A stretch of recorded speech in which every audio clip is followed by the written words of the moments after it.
Est-ce qu'on peut nous expliquer pourquoi ce titre, Le sang et l'or du génocide?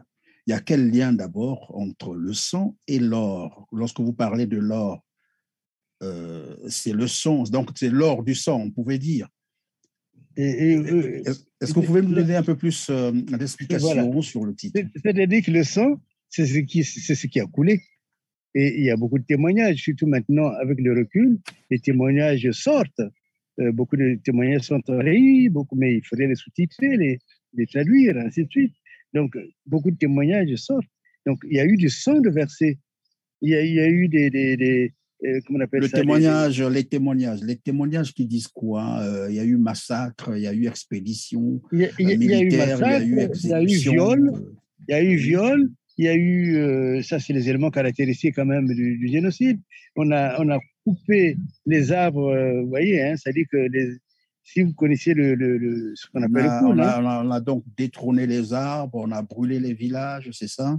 on a mis du poison dans les rivières, on a détruit les maisons, donc, et évidemment, et cela, et d'ailleurs ça a été à un moment donné, un grand combat. En fait, j'étais surpris par un appel d'une compatriote qui m'a dit, mais Maître Kunku, est-ce que vous savez que pendant qu'on était en train de chasser les laris de leur pays, de leur village, vous voyez, on avait envoyé des équipes prospecter sur les terres pour constater qu'il y avait de l'or dans cette partie, il y avait des diamants et il y avait ce qu'on appelle maintenant, ce qu'on appelle les terres bitumeuses, qui sont recherchées maintenant. Et il y a eu beaucoup de terres rares. Et donc, on a mis là-bas, Les il terres y a même rares, vous faites allusion au coltan, c'est ça? le coltan, mais tout ce qui est tout ce qui est lié à cette qualité-là, vous voyez. Mais il y a des filons du coltan qui viennent de l'autre partie du Congo démocratique. Hein, c'est le même filon qui viennent jusqu'à chez nous. Et j'ai Vous découvert. êtes maître, pardon, vous êtes en train de nous apprendre qu'au Poul, il y a tous ces minéraux-là. Oui, oui, oui, oui. Mais d'ailleurs, quelque chose d'intéressant, parce que plusieurs fois, on m'a dit, mais même à Genève, on m'a posé la question, on m'a dit, mais à quoi c'est dû et comment ça a commencé?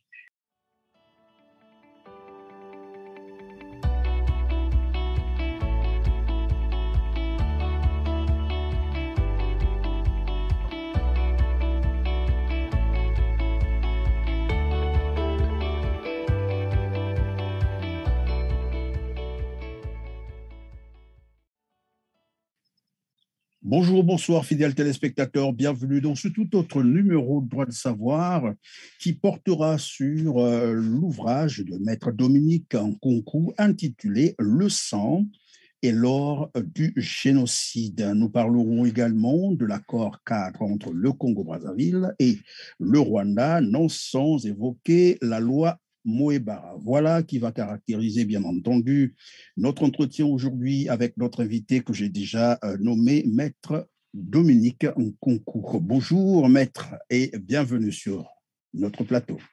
Bonjour, Monsieur Perrin, et merci de m'accueillir encore. Et bonjour à tous vos téléspectateurs. En tout cas, c'est un plaisir pour nous de vous recevoir encore sur notre plateau. Bonjour, bonsoir à vous aussi qui venez de nous rejoindre sur Teler TV. Si vous êtes là pour la première fois, en tout cas, moi, c'est Christian Perrin. Maître Dominique Nkunku, nous vous avons déjà reçu sur ce plateau. On avait parlé de votre livre qui s'intitulait, ou qui s'intitule, puisqu'il existe encore, Le génocide des Laris. Aujourd'hui, nous revenons sur ce même plateau, cette fois-ci pour parler d'un autre ouvrage, Le sang et l'or du génocide. Du génocide, donc, des Laris à le sang et l'or du génocide. Quelle nuance? En fait, lorsque le livre Le génocide de Larry était né, dans le contexte que je vous ai expliqué la dernière fois, quand j'étais interpellé par la situation de Soumouna, et puis je me suis rendu compte que c'est tout le pays Larry qui était dans cette tourmente. quand je l'ai écrit, il y a eu beaucoup, beaucoup de réactions. Et je crois que jamais un livre n'avait autant fait tanguer le pouvoir du Congo. Quand vous dites Et les réactions positives, négatives, menaces, ou de quoi parlez-vous exactement? à l'époque, c'était plutôt des réactions négatives et des menaces. Des menaces, pour preuve, je suis, comme on dit, persona non grata au Congo, Persona non grata. dans mon pays. Et vous savez que beaucoup de Congolais ne savent pas que j'avais eu beaucoup de possibilités de changer de nationalité, en l'occurrence de prendre la nationalité française, et je l'avais refusé. Maintenant, je me demande si j'avais tort ou raison. Et donc, je n'ai que la nationalité congolaise. Et il se trouve que avec tous ces problèmes, je n'ai pas de passeport. Donc, vous voyez jusqu'où c'est allé. On voulait même me juger, je crois, au Congo. Mais bon, je ne sais pas où sont parties ces menaces. De toutes les façons, les gens au pouvoir là-bas, ils ont déjà eux-mêmes des procès sur la tête. Hein. Mais est-il que ça a été très, très menaçant. Il y a eu des émissions, j'ai été traité de tout, de tout ce qu'il fallait, tout. Euh, compris, j'ai été attaqué professionnellement, j'ai été attaqué familialement, j'ai été attaqué de beaucoup de manières. Beaucoup de manières. On Alors, m'a même. donc, cela veut dire que la situation a quand même évolué. Alors, si hier, les gens ne croyaient pas, il y a eu des réactions, vous l'avez dit, négatives, menaces. À la date d'aujourd'hui, qu'est-ce que ça donne? Eh bien, justement, c'est une année après, c'est ce qu'on appelle les revues périodiques, c'est-à-dire que les États sont examinés, disons, par le monde entier, si je peux dire. Et il Vous s'est trouvé parlez que là des examens périodiques qu'organisent les les Nations Unies, institutions des Nations Unies, les, oui. les Nations Unies, et particulièrement à Genève, et comme on dit, Dieu fait bien les choses, il s'est trouvé que, donc en 2019, c'était l'année où le Congo était examiné. C'est-à-dire qu'on examine la situation des droits de l'homme au Congo, droits des femmes, droits des enfants, enfin beaucoup de choses. Et on est tombé sur cette fameuse crise du pool, hein, la guerre du pool, comme on disait. Et alors, moi aussi, j'étais à Genève, j'ai organisé une conférence. Ils sont venus à peu près plus d'une centaine de délégations. Vous savez, le Congo ne fait pas les choses à moitié pour aller défendre le mensonge. Donc, ce qui s'est passé, c'est que on a demandé au Congo, bon, OK, puisqu'il y a un débat sur le problème de ce que j'appelle moi les pays laris, puisqu'il y a un débat, dans ces cas, organisez-vous pour que nous puissions envoyer qu'il y ait une délégation internationale qui soit mise en place, une équipe qui fasse une enquête internationale. Ça me paraissait la chose la plus Logique. noble, la plus logique même, et même qui valorisait notre pays. Et moi, je m'inclinais par rapport à cette demande-là. Et figurez-vous, contre toute attente, le Congo a refusé, a accepté les demandes les plus banales, mais sur ce point-là, le Congo a totalement refusé. Le Congo a refusé l'enquête. Le Congo a refusé l'enquête internationale. Alors, vous savez, pour moi, c'était, comme on dit, du pain béni, parce que les Makosso qui avaient écrit que le génocide est un génocide imaginaire, les Luanga, Vous parlez de quel Makosso? Makosso, c'est un nom commun au Congo. Vous faites allusion à qui exactement? c'est celui qui est devenu À le Premier ministre. l'actuel Premier ministre Anatole Koliné Makosso, c'est ça? Oui, c'est ça. Oui, oui. Il a écrit un livre Un dessus. génocide imaginaire. Pour lui, le génocide était un génocide imaginaire. Comme le génocide était qualifié d'imaginaire, donc évidemment, il croyait s'être tiré d'affaire. Mais en réalité, imaginaire ou pas, lorsqu'un pays est accusé de génocide, le minimum qu'on puisse faire, c'est de pouvoir enquêter. Et, Naturellement, oui. et si l'enquête, mais une équipe indépendante, si l'enquête était faite et que il avait été conclu qu'il n'y a jamais eu de génocide, qu'en effet, c'est Kunku qui a inventé ce génocide, moi, je me serais incliné. Je suis un avocat et je respecte ce que c'est quand les enquêtes sont bien menées, où je peux les contester si elles ne le sont pas, mais quand elles sont bien menées, je les respecte. Mais il s'est trouvé que le Congo, comme je disais, venu en délégation à Genève, a été dans une situation où ils ont carrément refusé. Et dans le livre, j'ai récapitulé, pour ceux qui veulent le lire, j'ai récapitulé un tableau, le tableau qui existe aussi aux Nations Unies, de toutes les demandes faites au Congo, de l'évaluation, mais de la réponse du Congo. Et il se trouve que vraiment, il avait été coché non. Donc, si le Congo refuse une enquête internationale, ce n'est pas une enquête demandée par les voisins, demandée par ceci, demandée par Kunku, mais c'est une enquête qui est demandée au niveau international. Et alors, le Congo, donc, on peut penser que c'était là un signe d'aveu, c'est ça? Ben, c'est plus qu'un signe d'aveu, c'est un aveu. C'est un aveu parce que l'histoire du génocide, c'est quand même une affaire judiciaire. Hein. Il s'agit de la justice internationale, certes, mais c'est une accusation très grave. Évidemment, les crimes contre l'humanité sont imprescriptibles. Alors, après cette étape, vous avez donc décidé à continuer avec votre ouvrage, c'est cela? Est-ce que ce que vous êtes en train de nous expliquer, c'est ce qui se rapporte à votre ouvrage sur le génocide de Lari, ou bien l'ouvrage dont on fait état ici, donc le sang et l'or du génocide? Ah non, non, non. Là, nous sommes déjà sur le terrain du sang et l'or du génocide. Ah, tous ces éléments, parce que les gens s'étaient beaucoup énervés quand il y a eu la sortie dénonciatrice du génocide de Lari, mais ce n'était qu'une dénonciation. J'établissais quelques faits et puis je les mettais en concordance avec la loi de 1948 qui touche la convention qui touche le génocide. Et donc, je faisais des rapports. Mais ça les a énervés. Mais là, il s'agit de la deuxième phase, finalement. Alors, de la deuxième phase, dites-vous, le sang et l'or du génocide. Est-ce qu'on peut nous expliquer pourquoi ce titre, le sang et l'or du génocide? Il y a quel lien d'abord entre le sang et l'or? Lorsque vous parlez de l'or, c'est le sang, donc c'est l'or du sang, on pouvait dire. Est-ce que vous pouvez nous donner un peu plus d'explications sur le titre? C'est-à-dire que le sang, c'est ce qui a coulé.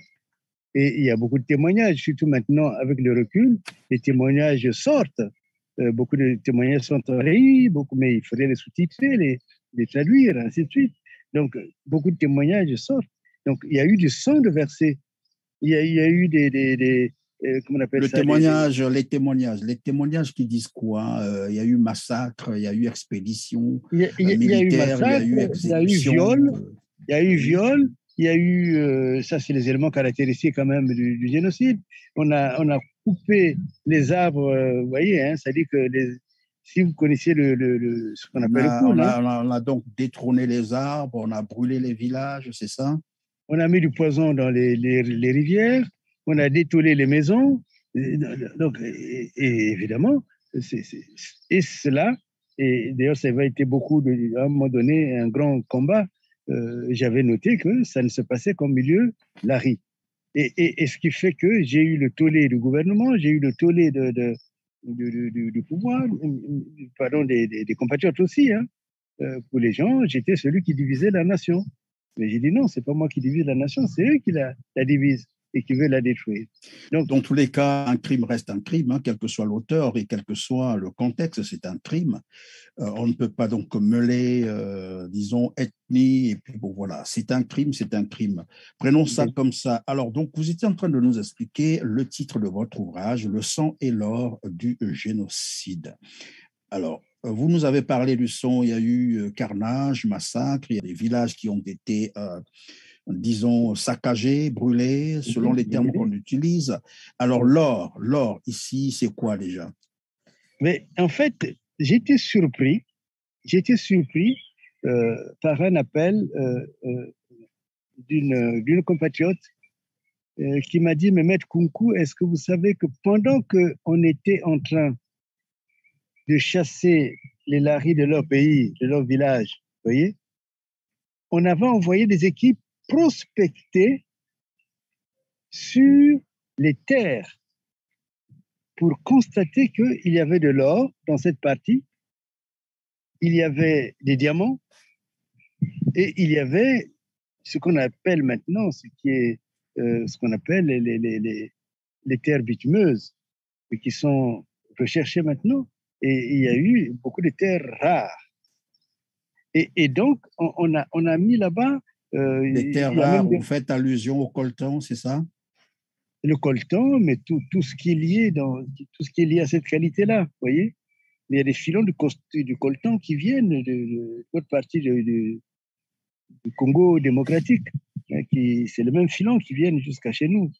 Et vous êtes maître, pardon, vous êtes en train de nous apprendre qu'au Poul, il y a tous ces minéraux-là. Oui, oui. Mais d'ailleurs, quelque chose d'intéressant, parce que plusieurs fois, on m'a dit, mais même à Genève, on m'a posé la question, on m'a dit, mais à quoi c'est dû? Et comment ça a commencé? Et bien, c'est à partir de là que j'ai découvert comment ça a commencé. Il se trouve qu'il y avait, je crois, un confrère, Larry, qui était de Kindamba, et qui savait qu'il y avait il y avait du diamant, il y avait de l'or, enfin, comment dire, donc si j'ai bien compris, tous ces minéraux-là existent depuis bien longtemps. Quelqu'un avait su qu'il y avait ces minéraux dans le Poul, c'est ça? Voilà. Et donc, il est allé chercher du secours, un peu comme quand on va chercher des subventions. Mm-hmm. Et il est allé chercher des subventions au ministère de Mines, et on lui a dit, ah, non, attendez, donnez davantage d'explications. Et en fait, c'est à partir de là qu'on a mis Yoka, je crois que c'est Yoka qui s'appelle. Vous parlez d'Emmanuel Yoka, c'est ça? Oui, c'est ça, qui était devenu, je crois, le député de Vinza. Voilà. Et aussi invraisemblable que cela paraisse. Je ne dis pas par là qu'il n'a pas le droit de devenir député là-bas.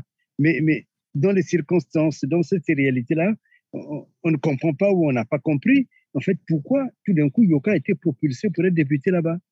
Mais en réalité, il était à la manœuvre. Il était à la manœuvre. Et c'est lui, on l'a mis là-bas la nuit, qui charriait beaucoup qu'on appelle ça, beaucoup de minéraux en direction de la capitale. Ntoumi, la dernière fois, je vous avais dit qu'il s'était présenté comme quelqu'un de Soumouna, ce que j'ai décrié. Maintenant, évidemment, c'est une vérité. Mais vous savez que Ntoumi, pourquoi son quartier général était vers Kindamba, vers Vinza, justement? Vers Vinza, là où Emmanuel Yoka est député, c'est cela.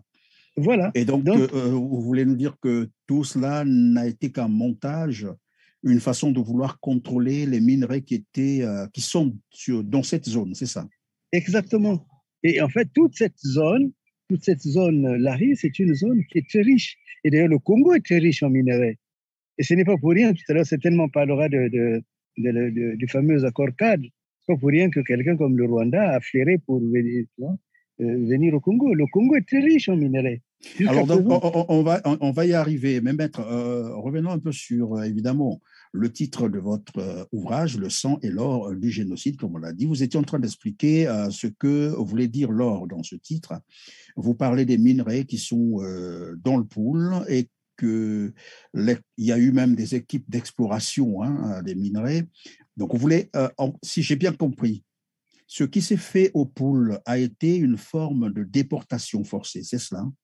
C'est une déportation forcée, une véritable déportation pour libérer forcée. La zone et puis probablement… Et justement, pendant que la zone était libérée, la même zone était explorée. On voulait établir une nouvelle carte minière du Congo, et particulièrement cette région-là. Et il se trouve que parmi les sociétés, il y a une société qui est espagnole et dans laquelle la fille de Sassou était ou est toujours associée.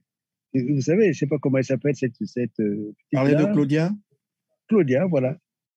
Donc, Claudia est associée. Pendant que son père envoyait des militaires là-bas pour aller tuer les Laris, c'est le sang, et Claudia explorait les mines avec ses associés et ses partenaires. Et c'est ça le côté or. Alors, ça veut dire que, maître, parce que moi, j'aime bien faire les émissions avec les avocats, les juristes, parce que j'ai beaucoup plus confiance en eux, parce que lorsqu'ils parlent, je suppose qu'ils ont des éléments d'appréciation, ils ont des preuves, et donc ce que vous êtes en train de dire est documenté, c'est cela? Tout à fait. C'est documenté. C'est démontrable devant… C'est démontrable. Il y a même eu un organisme, une ONG que vous connaissez, Global Witness. Global Witness. Qui a pointé ce problème-là. Et il s'est trouvé que lorsque mon équipe a cherché à les joindre, la fille qui s'en occupait est partie pratiquement, comme on dit, notamment de Global Witness. Donc, c'est des réalités, cela. Parce que pour fonder nos combats, il faut que nous apprenions à fonder les vérités qui nous font bouger. Et donc, ce livre, c'est pas étonnant, d'ailleurs, on a fait peu de publicité sur ce livre. Donc, il y a eu l'or qu'on a recherché, il y a l'or qu'on a exploré et exploité pendant que le terrain était totalement vide. Parce que cette déportation, vous voyez bien, qu'est-ce qui s'est passé le plus? C'est que pendant cette période, il y a eu beaucoup de gens qui ont quitté leur terre, leur village.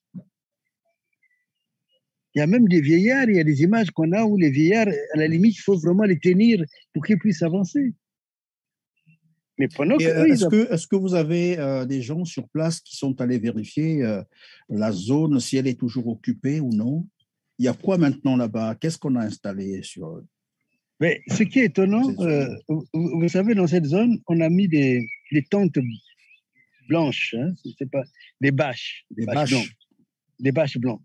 Et ces bâches avaient deux fonctions. D'abord, c'est le signe que le peuple qui est là n'a plus de maison. Curieusement, jusqu'à présent, juste au moment où je vous parle, ces bâches existent toujours. Je les ai vues à Soumouna. Qui abritent les populations là-bas, ou bien c'est des bâches qu'on a placées comme ça, justement? Non, mais c'est des bâches qu'on a placées avec un double rôle. Le premier rôle, c'était les populations n'avaient plus de maison. Donc, c'est la preuve vraiment qu'il n'y a plus eu de maison. Donc, ces bâches servent de maison. Des maisons un peu comme chez les Touaregs, hein, c'est-à-dire qu'on se déplace pratiquement, on devient nous qui avons une culture sédentaire. Des nomades, alors. Voilà, c'est le nomadisme qu'on a installé. Mais dans le même temps, ces bâches servent de repères. C'est-à-dire? C'est-à-dire que je vous ai dit que le but était d'arriver à établir une nouvelle cartographie de la zone minière que représente cette partie-là. Et cette cartographie s'appuyait sur ces points qui sont des points d'accès, comme on dit, des checkpoints, donc qui permettent de nommer exactement, de mettre sur une carte, de donner des signes véritables. Un repérage des lieux, c'est ça? Voilà.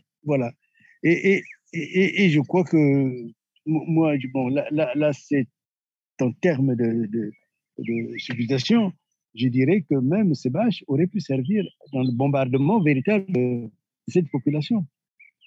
Parce que ce qui anime le pouvoir, c'est vraiment vider cette population, cette terre, cette partie, cette zone de sa population, de telle façon qu'il n'y ait plus désormais que une sorte de zone où on peut faire ce qu'on veut, quoi. Voilà. On peut faire ce qu'on veut. Et donc, la richesse de cette terre est devenue la source, la raison pour laquelle on a versé du sang. Parce que regardez bien, vous connaissez cette situation, quand ça s'est passé là. Tout le monde était envoyé pratiquement à Brazzaville. C'est là qu'on a mis des campements, on ne sait pas comment on appelait cela, mais des zones de campement. Oui, Maître Dominique Concours, vous nous avez parlé aussi vous avez prononcé le nom de Ntoumi, enfin, Pasteur Ntoumi, comme on l'appelle, Frédéric Binsangou. Le rôle de Frédéric Binsangou là-dedans, c'était quoi? Et vous avez dit qu'il n'est même pas de Soumouna, alors que beaucoup l'ont fait passer pour un natif du Poul, et puis voilà, qui défendait la cause du Poul. Non, ça c'est justement, ça a été beaucoup utilisé, cette logique militaire. C'est-à-dire que le pouvoir désigne son ennemi, et c'est un ennemi qu'on poursuit partout, et pendant ce temps, pendant que les poursuit, on tue la population au fur et à mesure, vous voyez. Mais Ntoumi, moi, la question qu'il faut d'abord se poser, pourquoi fallait-il qu'il aille à Kindamba? Pourquoi il soit là-bas avec Yoka et tout ce monde? Pourquoi? Mais parce que s'il voulait faire sa révolution, enfin, son tchéguevarisme, Est-ce qu'il aurait pu se mettre à Ngangalingolo, c'est pas, ainsi de suite. Mais pourquoi là-bas? Mais il est allé là-bas uniquement parce qu'il faut savoir aussi que Ntoumi a exploré des zones minières là-bas. Hein. Ntoumi a exploré des zones d'or. Nous savions qu'il explorait du bois. Il Ça, on le exploitait du sait. bois. Il Et là, vous nous exploite du bois. apprenez qu'il exploitait aussi les minerais, c'est ça? Oui. Mais au service du pouvoir.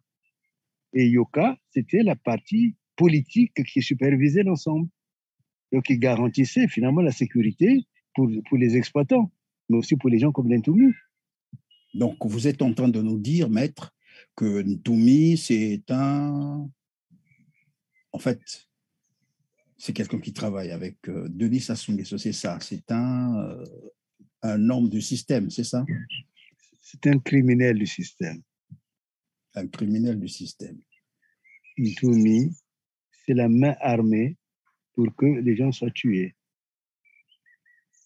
Ntoumi, il joue pour l'instant. Il joue. Mais il ne sait pas que de plus en plus, il est pris dans la nasse. Il est pris dans la nasse. Donc il n'est pas du pool, c'est ça. On peut retenir cela, qu'il n'est pas du pool, c'est ça? Eh bien, j'ai lu récemment qu'il était même du Congo démocratique. Je l'ai lu. Je n'ai pas eu le temps d'approfondir la recherche. Mais c'est une piste qui mérite d'être explorée.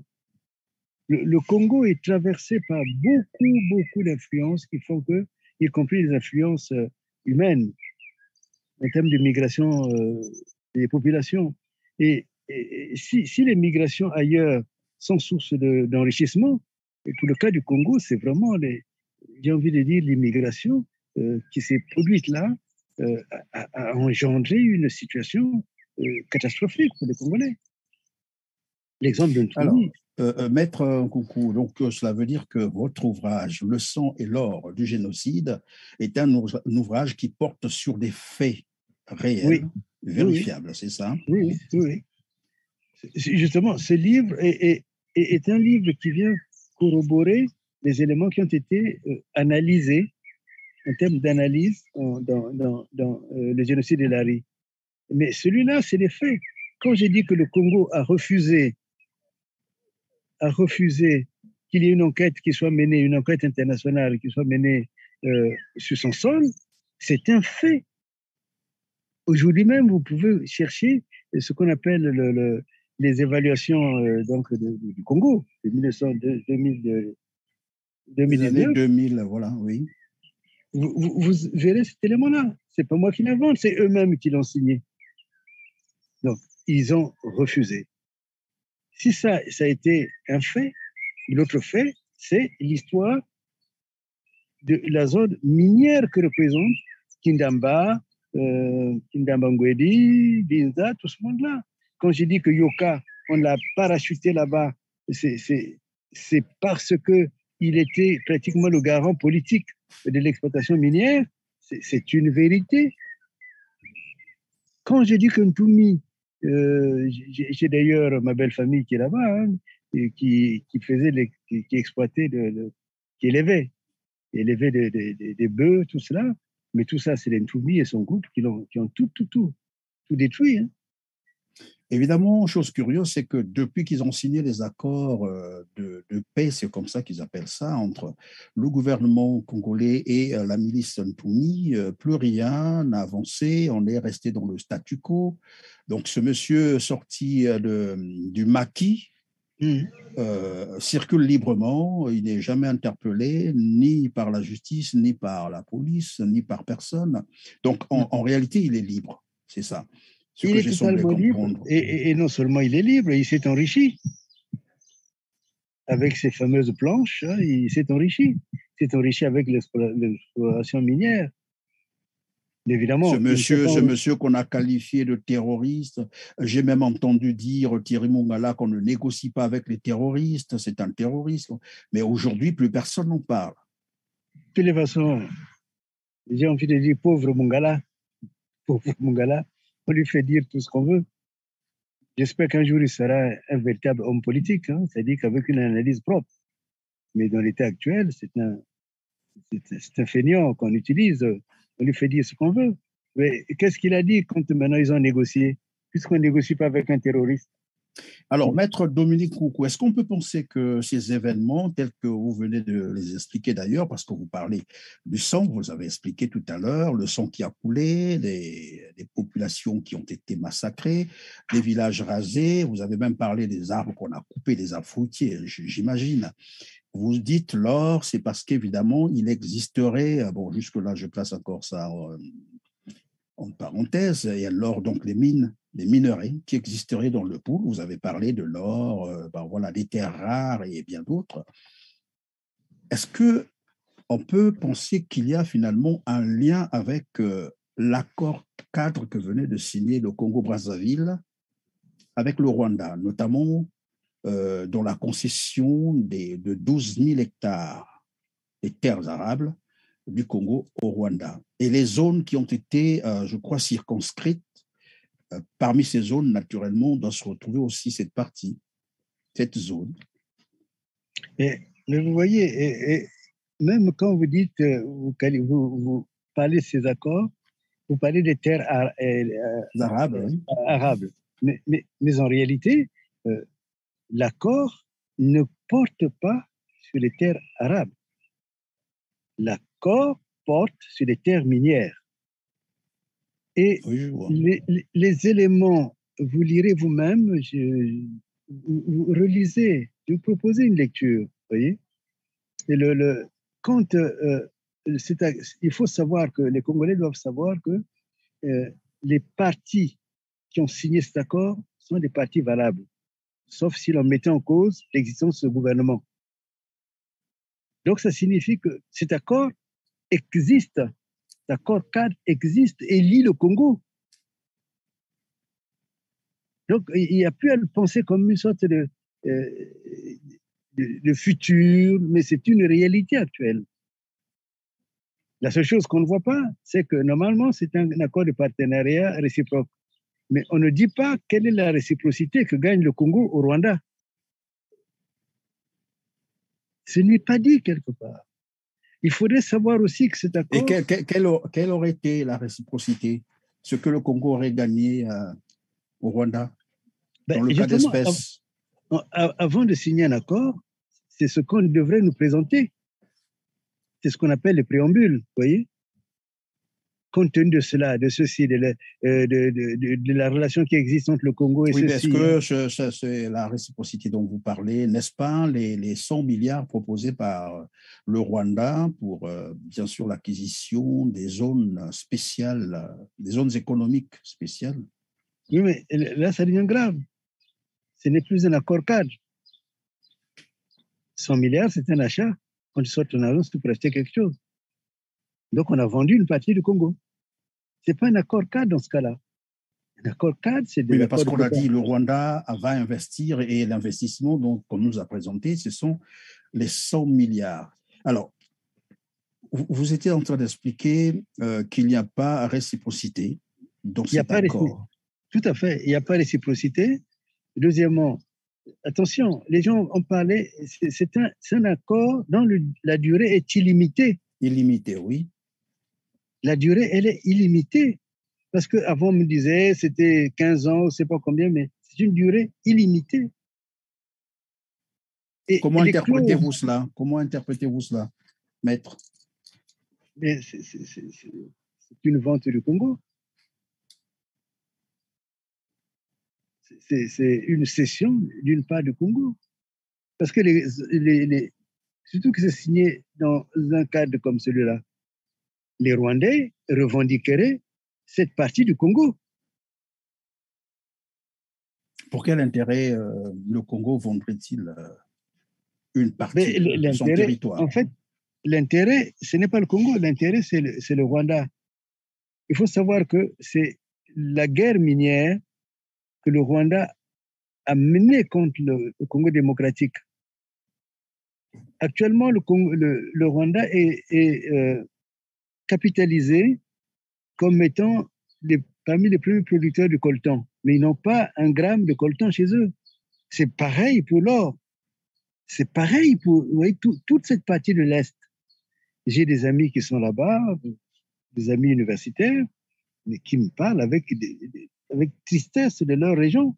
Ils n'ont plus le contrôle de leur région.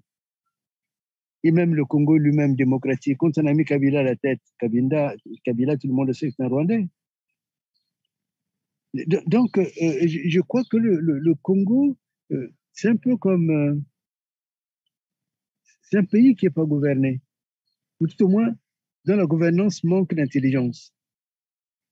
Vous pensez bien que c'est l'agriculture qui intéresse le Rwanda, vous plaisantez. Ce qui intéresse le Rwanda, c'est les mines. Et c'est le même filon qui... Nous sommes des voisins quand même du pays. Vous voulez parler de la RDC? Oui, la RDC. C'est le même filon qui continue. Comme il est beaucoup combattu en RDC, maintenant il vient chercher là où les gens dorment encore. Au Congo-Brazzaville. Là, ils ont un soulard à la tête du gouvernement. Évidemment, on peut signer ce qu'on veut. Hein. Alors, vous dites que c'est la vente du Congo. Donc, on a vendu une partie du Congo. Je suppose que c'est une haute trahison. Bien entendu. Quand on essaie d'interpréter la constitution actuelle du Congo-Brazzaville, c'est une haute trahison. Mais en dehors de cela, et comme on a toujours répété, de toute façon, tout le monde le sait aujourd'hui, que ces accords ont été signés en violation flagrante d'ailleurs de la Constitution, des lois et règlements de la République. Quelle crédibilité peut-on donner à ces accords? Mais si l'on part de l'idée que c'est un gouvernement légitime, ça signifie que ces accords ont définitivement donné, puisqu'ils ont définitivement donné le Congo au Rwanda. Mais comment faire? La question, comment faire? Et curieusement, ils ont limité les voies de dénonciation. La dénonciation, elle n'est pas judiciaire, elle est diplomatique. Donc, aucune poursuite judiciaire n'est possible. En tout cas, je ne l'ai pas lu à l'intérieur. Vous voyez? Oui, mais est-ce que pour autant, les Congolais ne peuvent pas rester en justice? Ils peuvent, au nom de la souveraineté. Ils peuvent au nom de la souveraineté. Ils le doivent d'ailleurs. Au nom de la souveraineté, ils peuvent le faire. Mais comment s'y prendre? Mais comment s'y prendre? Moi, je pense que il faut poursuivre les deux, le Rwanda et le Congo actuellement. Mais encore faut-il que les Congolais apprennent à travailler ensemble. Parce que souvent, ce que je vois, c'est que on n'a pas encore appris à travailler ensemble pour être riche, pour être fort. Oui, mais est-ce que les gens sont obligés d'être ensemble pour être forts? Trois personnes déterminées ne peuvent pas le faire? Non, mais justement, c'est ça aussi. Mais il faut trouver ces 2 ou 3 personnes. Vous voyez? Nous avons des avocats brillants. Les gens passent tout leur temps à jeter des pierres sur les avocats. Personne ne fait attention à nos avocats, à leurs difficultés. Moi, je me rappelle, quand j'étais hospitalisé, j'ai entendu beaucoup de choses qui avaient été dites sur moi, mais j'étais hospitalisé à Paris. Donc, il faut qu'on apprenne à vivre différemment. Là, oui, nous sommes vraiment en danger. Et donc, je disais mettre le lien, comme vous l'avez dit, on peut établir donc le lien entre ce qui s'est passé dans le Poul, le génocide dont vous faites état, et ces accords. Cela veut dire qu'il fallait d'abord baliser le terrain, comme qui dirait, nettoyer le terrain, et puis naturellement s'assurer qu'il y avait évidemment ces minéraux-là, et puis procéder à la vente de la zone, c'est ça? Tout à fait. Tout à fait. De toutes les façons, nous sommes en terrain réellement d'achat. Puisque vous avez dit vous-même qu'on a versé 100 milliards au Congo. Donc, si on verse 100 milliards, si on veut investir... Pour les zones spéciales, hein, la zone Maluku, bien entendu. 100 milliards. Mais oui, mais ces 100 milliards correspondent à quoi? Ils correspondent à c'est pas un investissement en disant je viens investir telle chose, mais disons correspondent à l'achat d'une zone qui est rentable, vous voyez. Mais quand Une on zone, vend... curieusement, une zone où le Congo a investi 250 milliards et on revend ça à un tiers pour 100 milliards. Curieux. Ben oui. Alors, Maître, nous allons peut-être terminer par là. Un mot sur, il y a une autre loi qui fait parler d'elle d'ailleurs, c'est la loi Mouebara. Mouebara fait couler, mais vraiment beaucoup d'encre et de salive. Je ne sais pas si vous avez pris connaissance de cette loi qui porte sur, bien sûr, la protection de la femme. On a dit, hein, c'est contre les violences faites aux femmes. Mais déjà, rien que le libellé, le nom d'abord de la loi. Et il faudrait savoir que le Sassou a un plan, Mouebara, du même nom. En fait, c'est un plan génocidaire. Et dans ce génocide, on a tué des femmes, on a violé des femmes. Et voilà qu'on vient nous pondre une loi qui s'appelle Mouebara pour défendre des femmes. Mais pendant qu'on en parle, maître, est-ce que réellement la loi, le plan dont vous faites état là, il existe, il est réel? Ah oui, oui. Le plan Mouebara. Ah oui, bien sûr. Ah, le plan Mouebara existe. Hein. Si vous voyez simplement, j'en ai fait une ébauche, enfin j'en ai tiré quelques parties dans les génocides de l'Ari. Hein. Non, non, ce plan existe. Hein. C'est quoi l'objectif de ce plan? Mais c'était d'abord un plan qui était mis, qu'on appelle ça, secret défense. Et l'objectif, c'était arriver à faire que on voit, en fait, il fallait attaquer toute cette partie-là qui maintenant est vendue, vous voyez, y compris la zone Yari, ainsi de suite, vous voyez, qui est maintenant vendue au Rwanda. Donc, comme je me rappelle, à cette occasion-là, j'avais parlé sur RFI pendant pratiquement une heure sur ce problème-là, sur ce qui existait. Parfois, Dieu fait grâce, hein, vous voyez, on fait échouer des plans. Mais on l'a fait échouer militairement, sauf que maintenant, politiquement et économiquement, il a rattrapé la chose. Non, le plan Mouebara, ce n'est pas une invention, c'est une réalité. Hein. Tel que la loi Mouebara est déjà adoptée aujourd'hui, vous me dites que vous avez pris connaissance de cette loi. Quelle interprétation faites-vous de cette loi? Mais, pour moi, c'est d'abord la complaisance. On est complaisant envers Sassou, envers sa mère, envers tout ce qu'on veut. Mais en réalité, est-ce que cette femme était battue? Est-ce qu'il s'est... Vous voyez, quand on donne un nom, il y a une valeur symbolique. C'est comme j'ai vu qu'on avait donné un passeport diplomatique au mari de Claudia en disant mari de la fille du président. C'est-à-dire, ça, c'est la profession. Voilà, donc il y a quelque chose qui ne va pas. Donc là, dans le cas d'espèce, oui, pour moi, c'est une loi. Les femmes, d'autres, ont besoin d'être protégées, ça c'est une chose. Mais bien se débaptiser cette loi, il faut la débaptiser parce que on ne comprend pas que les historiens qui vont écrire l'histoire du génocide, ils vont nous dire que cette loi a été véritablement, plutôt le nom Mouebara a été donné à un instrument génocidaire, et puis de l'autre côté, ça devient un instrument de combat contre les hommes, en clair. Enfin, voilà. Donc, il y a une beauté dans la cohérence politique d'un pays. Mais sinon, c'est vraiment du vandalisme, vous voyez, du vandalisme. Vandalisme des consciences, et vandalisme de l'intelligence. On ne sait pas où on va, mais on va dans un trou. Oui, mais Maître Dominique Nkounkou, évidemment, ça fait quand même beaucoup d'années où les Congolais, j'allais dire ceux de l'opposition, mais aussi les Congolais ordinaires, parce que c'est de leur droit de défendre par tous les moyens ce qui leur est commun, donc le pays, le Congo-Brazzaville. Alors, je disais donc, depuis fort longtemps, on assiste beaucoup plus à des dénonciations, les critiques, mais les Congolais ne sont jamais passés à l'acte. J'allais dire, ça aurait été dans d'autres pays où les peuples, les populations sont beaucoup plus responsables. J'espère qu'il devait y avoir quelques changements qu'on aurait noté au Congo. On parle de 14 000 milliards qui ont été détournés, qui ont pris une destination inconnue. Personne ne réagit. On vend les terres, 12 000 hectares de terres. Personne ne réagit. Génocide, personne ne réagit. Tout le monde est là en train de dénoncer, mais jusqu'où? Jusqu'à quand?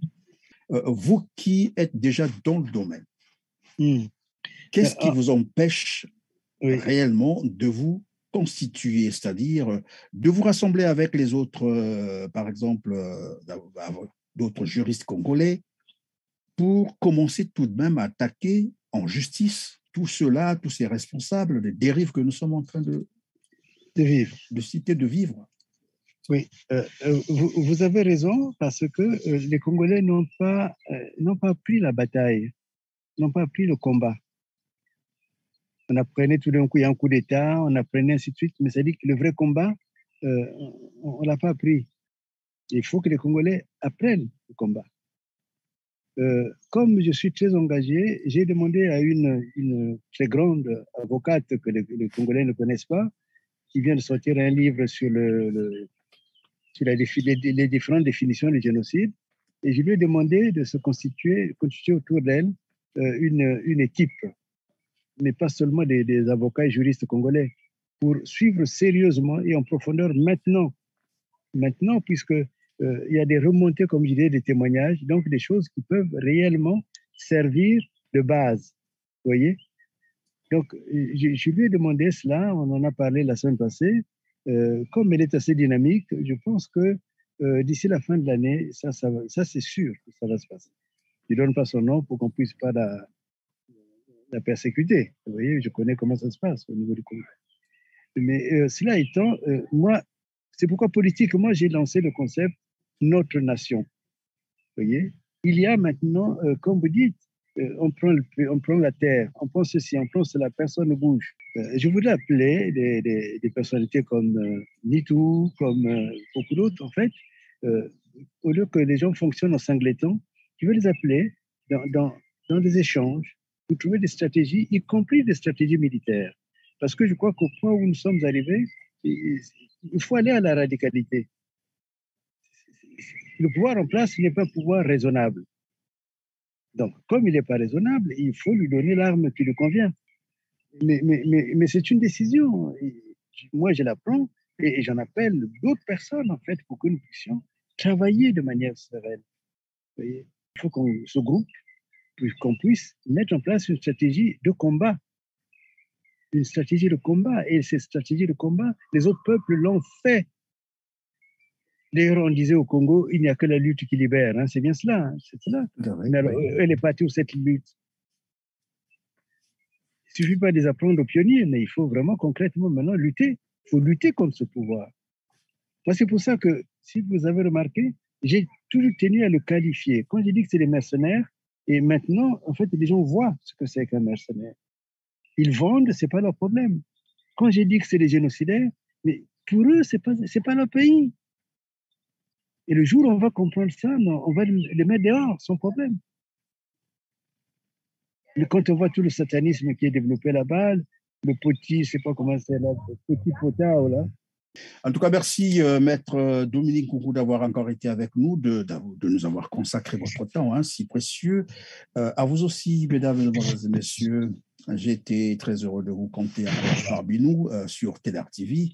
Likez, partagez, et si vous nous avez rejoints pour la première fois sur le canal d'information TELAR TV, ne manquez pas de vous abonner pour ne rien manquer de nos programmes. Je vous dis donc au revoir, on se trouve à très bientôt. Merci.